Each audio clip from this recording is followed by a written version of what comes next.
Almost 21 million Americans have at least one addiction, yet only 10% of them actually receive treatment. We discuss this and much more on this special presentation of On the Beat.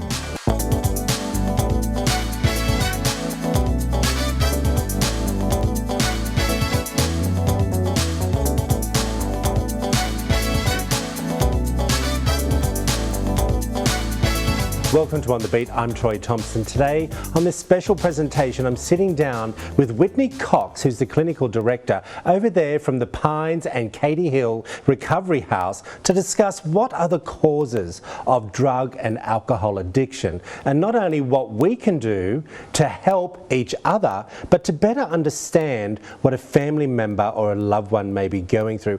Welcome to the show, my friend. Nice to see you. Hi, Troy. How are you? I'm fantastic. Look, this is a tough topic for a lot of people to talk about, but we want everyone to know at home that we have some of your past patients that have been in and their success stories. So we're going to meet them a little bit later on. But first of all, I just want to start with, what are some of the hurdles that you see that your patients come in with to get into the program and get over those hurdles once they're in there? I ask you that for a reason, because people fear the treatment. Don't they? They do. So that's why I'm starting with that question. What are some of those hurdles that they may have to overcome in the program?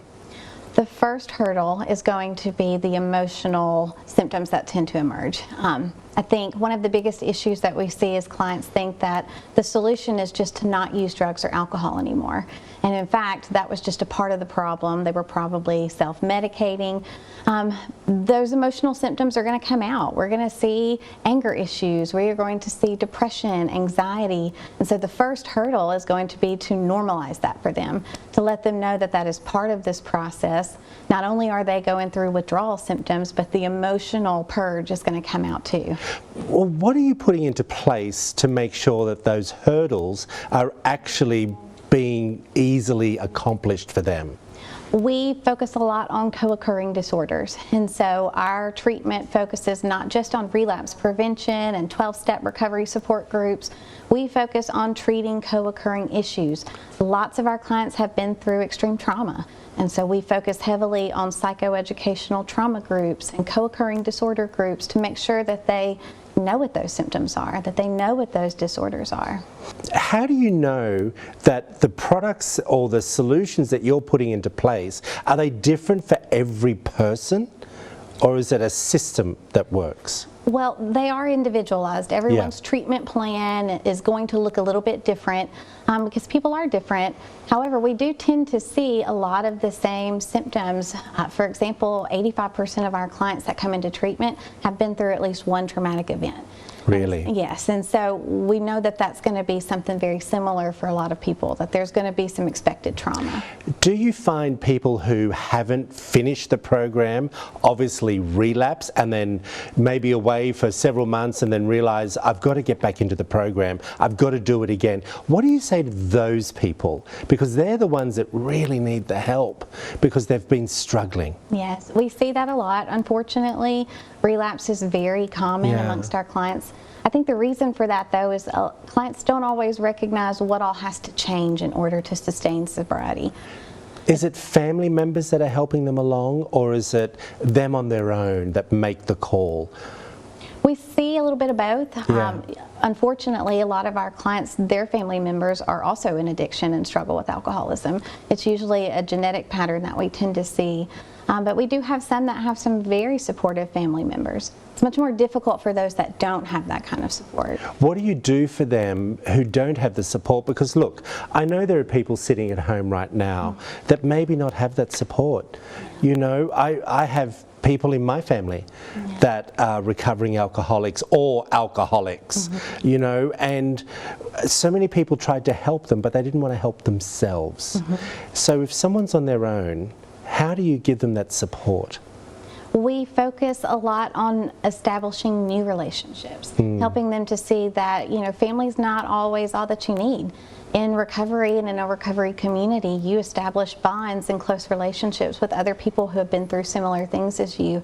And so we focus heavily on creating a new support network. What's that going to look like for you? If you don't have family, who can we put in your life that can help you along the way? How long is the typical program to begin with on the first round?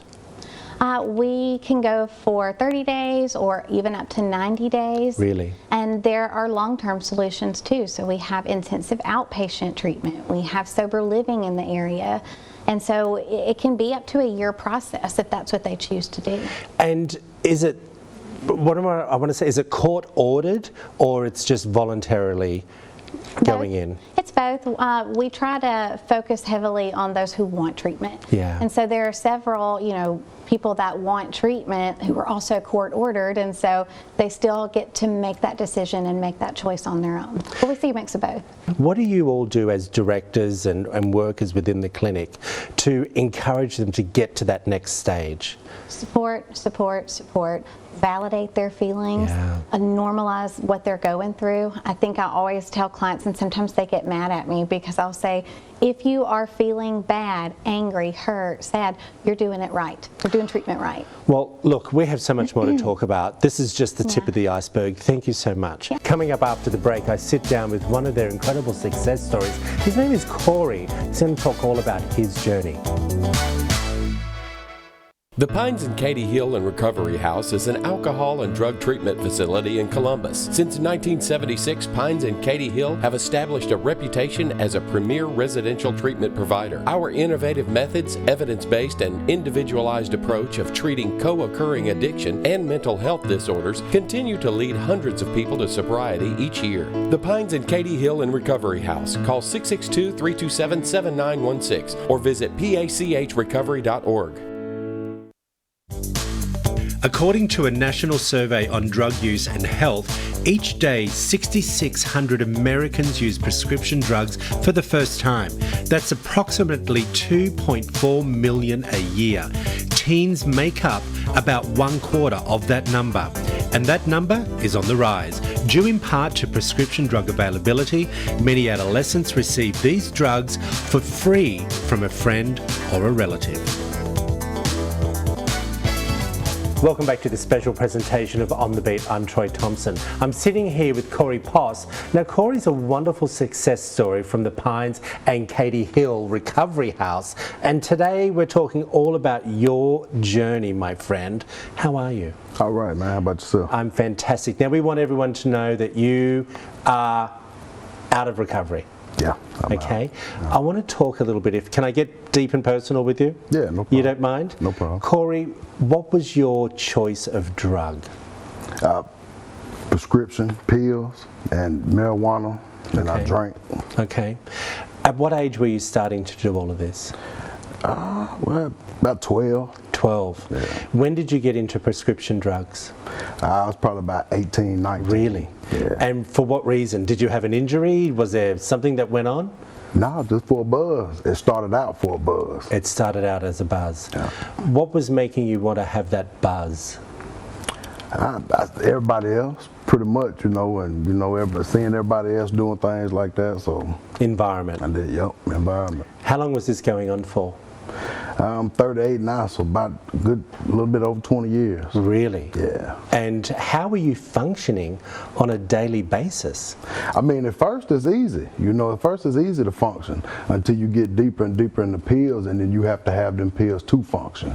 Really? Yep. So you were like at first, if I can ask, I'm just doing this because everyone else is doing it. All right? Yeah. And then eventually it got hold of you. Oh, yeah. How long after that buzz that you say you were doing it for, that you realized that, hold on, this has now got hold of me. I now need these every single day. How many times a day, and what were they? It was a few years. Really? It took a little while. It don't happen right off. And then a few years later, I woke up one morning and didn't have any, and it's like, you get stomach pains, sweats. I mean, it's bad. It's real bad. What were you doing to get your fixes? Hustling. Really? Oh yeah, running the streets, living that lifestyle, man. Were you maintaining a full-time job, family life? For the most part, yeah, with a job, and yeah, I always with my family. What do you say to those people sitting at home watching right now who may be going through exactly what you went through when you realized, wow, this has grabbed me. I can't shake it now? If addiction's got you, just don't be scared to take that initial first step. Because I promise you, even if you don't have family, you got people that'll help. You know, once you take that initial step, you got plenty of help. You told me that you have, is it 3-year-old child, 4-year-old? I got a 3-year-old daughter. 3-year-old daughter. Mm-hmm. At what stage did you realize that you needed to get clean to protect your family? Well, just about 2. You know, it got out of hand. You know, it got way out of hand. Like what? Like just being sick all the time, you know, and not keeping a job all the time, you know, and knowing that I have a daughter, you know, it ain't just about me no more, you know, It's about my daughter. And I can't be a 100% father with me being addicted. So it's time to take a change. I want to say to you, you also said off camera, and if you don't mind me bringing it up, I did say, well, we were going to get personal. Yeah. You said that you now have some organ issues. You know, you have cirrhosis of the liver. Yeah. When you were told about that, do you regret the past choices that you made, knowing that you now have cirrhosis of the liver? Well, I don't say I regret it because it made me the person I am now. Right. You know, it's really hard to say, but like I say, I don't regret what I've been through because it made me the person that I am today. I'm glad you said that. I was hoping you would say it because I actually believe one should never regret past things because we learn from those mistakes, you know, and it does make us a better person if we can see the light from that. I want to talk a little bit about your when it comes to your recovery and going into the program. What did you go in and do? 3 months? 3 months. I'm sorry, 90 days. Yeah, I went 90 days. Scary? At first, you know, when you first get there, and the scariest part of it was coming off of the pills, you know. That's the scariest part of sitting there knowing, well, now I got to suffer for a while, because it ain't just gone in a couple of days, a week. It takes a good while. Really? You know, a good three weeks to a month. You know, them pills is rough, man. What was the support like for you? Oh, it was lovely. It really was, yeah, man. Had good support, man. Family and friends, new friends that I got, all the staff at Pines and Katy Hill, man, they awesome people. And do you stay in touch with some of the people that you were going through the program with to support each other? Yeah, most definitely. Is that the most important thing that came out of this, apart from your health? Oh, yeah, you had to change people, places, and things, man. You can't go back to the same environment doing the same thing with the same people, or you're going to get the same results before you went to treatment. And I was about to say, did you have to lose a lot of people in your life? Yeah, not lose them, but I had, you know, cut them off. I had to get from a distance, you know. I had to distance myself. People sitting at home now look at you and think, what a great guy, that he's clean, he's looking after his 3-year-old daughter, he's got his life back on track. What do you want to achieve now? Man, just keep pushing forward, man, and keep doing what I'm doing. You know, keep pushing forward. That's it. Because I mean, I've achieved a lot. When you recover, you achieve way more than a lot of people do. It's tough. Keep up the good work. Well, coming up after the break, I get to sit down with Kayla Lester. We're going to talk all about her journey over there at Pines and Katy Hill's Recovery House. The Pines and Katy Hill and Recovery House is an alcohol and drug treatment facility in Columbus. Since 1976, Pines and Katy Hill have established a reputation as a premier residential treatment provider. Our innovative methods, evidence-based and individualized approach of treating co-occurring addiction and mental health disorders continue to lead hundreds of people to sobriety each year. The Pines and Katy Hill and Recovery House. Call 662-327-7916 or visit pachrecovery.org.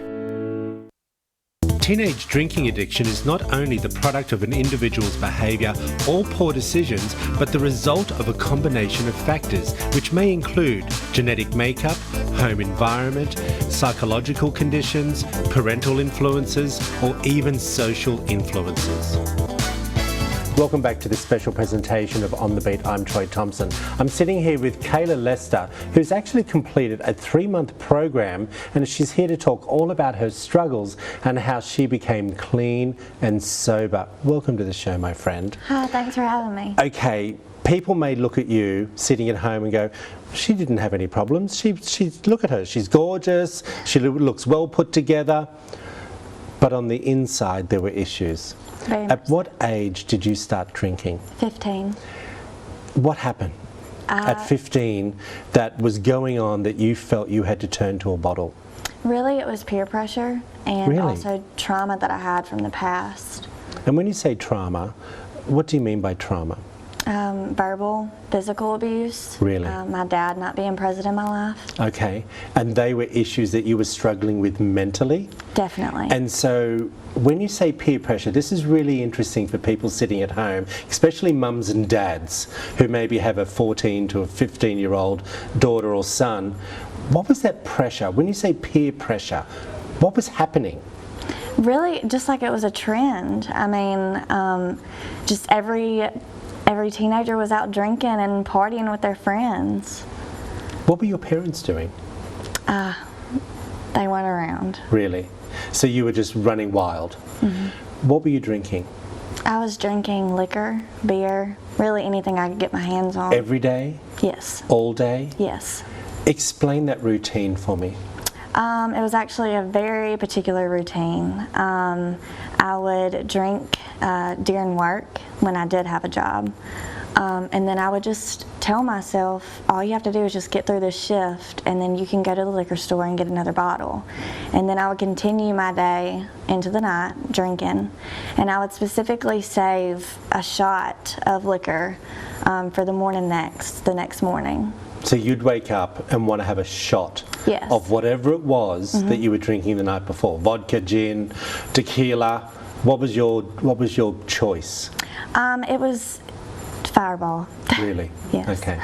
I understand, but I just want everyone to understand when you say that I'm stuck on the peer pressure thing, but maybe I didn't have that, but I do remember I started smoking in high school because everyone else was smoking. Now, I didn't elevate that to drinking or drugs, so how did you get to that? That's the part that parents are looking at you right now going, what happened? We understand the physical and verbal abuse in your past, but with the drinking, wasn't there a point at all that you just went, I can't do this? Oh, yes, for sure. But did that happen every week? Yeah, I was miserable with Really? my life. I was completely miserable. Did you hit rock bottom? I did. What does rock bottom look like for you? It looks like not taking care of myself, and I'm talking hygiene and all, and just not showing up, not being there for family, for friends, for myself. You weren't present in life. Correct. Is that a great way of putting it? Oh yeah, for sure. When I was talking to Corey early on, I asked him, was he still in recovery or was he out of recovery? I want to understand the correct terminology for everyone at home because not everyone understands what it is you're going through. What is that terminology? We're in recovery for the rest of our lives. It's definitely a daily process, and the simplest way to put it into terms is just for today. Really, just for today. I want to ask you a really personal question, if I may. Go ahead. What made you call the recovery house? Really, it's kind of funny how it worked. A lot of my friends and family have been in recovery or in Okay. addiction, and it just lined up. I call it confirmation. About 4 people had gone to the Pines in Katy Hill, and they just told me about it, so I called. Did you have outside support to make that first call? Do you see where I'm going with this? I do, so. Yeah. My family was definitely supportive. They were. The friends, they didn't understand, but I can't blame them because they don't deal with the same issues that I deal with. How long have you been in recovery for now? 3.5 months. 3.5 months. What is it that you are look forwarding to the most in your life now you're clean and sober? Oh gosh, genuine relationships. Genuine, true relationships with friends, family. I mean, I've got my family's trust back now. And of course it's building up, each day, but that's Talk really to me a little bit exciting. about the centre for you. Okay. How did it work for you? I walked in, I did not know what to expect. I mean, being a little girl, I never thought that I would have to go to a treatment center, but it saved my life. It really did. The support that they gave you there was Yes, just... the counselors, the RCWs, the whole administration. It was my safe place. We appreciate you. Thank you so much. Thank you so much for coming in. Well, coming up after the break, I get to sit down with Margot Lettner, who is over 2 years sober. And guess what? She now actually works for the Recovery House. Back after this short break. The Pines and Katy Hill and Recovery House is an alcohol and drug treatment facility in Columbus. Since 1976, Pines and Katy Hill have established a reputation as a premier residential treatment provider. Our innovative methods, evidence-based and individualized approach of treating co-occurring addiction and mental health disorders continue to lead hundreds of people to sobriety each year. The Pines and Katy Hill and Recovery House. Call 662-327-7916 or visit pachrecovery.org. Repeated exposure to heroin is not only habit forming, the constant bombarding of a devastatingly powerful opioid on the brain's receptors change the structure of the brain itself, which in turn affects its neuronal and hormonal systems. Welcome back to this special presentation of On the Beat. I'm Troy Thompson. I'm sitting here with Whitney Cox, who's the clinical coordinator, and Margot Lettner, who is clean and sober for over 2 years. Welcome to the show. Nice to see you again too. You too. Okay, we want everyone to know at home that after coming out of the program and being clean and sober, you now work as part of the house as well. I think that's just amazing. It's fantastic. Okay, I want to share with everyone at home, if you wouldn't mind, Margot, about what was your drug of choice? It was heroin, and I was addicted to the needle. So when you say addicted to the needle, what does that mean for people sitting at home to understand? I used to use an insulin needle to shoot up. Okay, and how old were you when this all started? 14 years old. What made you pick up that needle to begin with? I did it to numb myself because of past sexual abuse, and I just didn't want to deal with it. So You just wanted to numb the pain. Is this a story you hear a lot of? It's quite frequent. Self-medicating is something that a lot of people do. They get tired of feeling sad, anxious, Yeah. lonely. Were you sick of being in your own head? very much so. Did you see your life spiraling out of control in front of you? Completely. Knowing what you were doing? Completely. What was your rock bottom? Well, I've had many rock bottoms, but the one that got me out of addiction would be I was facing going back to prison for 8 years, and I knew if I didn't change my ways that I was going to end up either back in jail, back in prison, or dead like my mom and my sister. So this is a family history. And when now you're clean and sober, what do you think back on with those times? I feel like I could have possibly have helped them if I would have been sober back then. Yeah. A lot of guilt. And helping yourself as well. You hear that a lot, that they have guilt, that they haven't been able to help each other in the past as well. Absolutely. It's also usually a big goal that clients have once they get sober, is they want to share that gift of sobriety with people they love. It can be something that can trip them up if they're not ready to face that, but it can also be a big blessing for families. Did you try to do recovery before? Yes, I have. Many times? Many times. Why did this work this time? I had gotten just really tired of facing day to day on having to feel normal by using that drug, and I knew if I didn't stop that I was going to be in that grave. You wouldn't wake up one day. But at that point I really didn't care either though, if I did. How did you know to call? How did you hear about them? How did you know this was the place for you? I was court ordered through drug court. Right, okay. And I had been in jail and in prison multiple times, but this time was different because I actually wanted it. Like, I begged my drug court people to let me go to treatment instead of going to prison. You just wanted out. You just needed to be clean. There was something that clicked in your mind when enough is enough. What are you now doing at the clinic as an employee? I am an RCW. So explain what an RCW is. It's a relief care worker. They are the boots on the ground in our facility. They're there 24/7. After hours, when clinical staff is gone, they're the ones that enforce the rules. They are the support too. You know, a lot of things can go on after 5 p.m. and they're the ones that clients talk to. Yeah, and I was about to say, I don't know what it's like because I haven't had an addiction, so I can only go on what I get told. I can only imagine for someone who has been through the program and has been successful like you and have faced many challenges in life, when you now talk to those new patients, what insight do you give them? I just tell them, you know, I've been in there. I've been in this exact situation, this exact place, that if they need anything, that I'm there for them. What Just do to you mean reach need out. anything? Somebody to talk to, somebody to listen to them. That's the most important thing. Someone who just takes a moment to listen. And that's something that I've always found with doing these type of interviews, is that most of the people in recovery just said, no one ever heard us. And do you feel that no one ever heard you? Very much so. And you tried many times to reach out, try to get into recovery?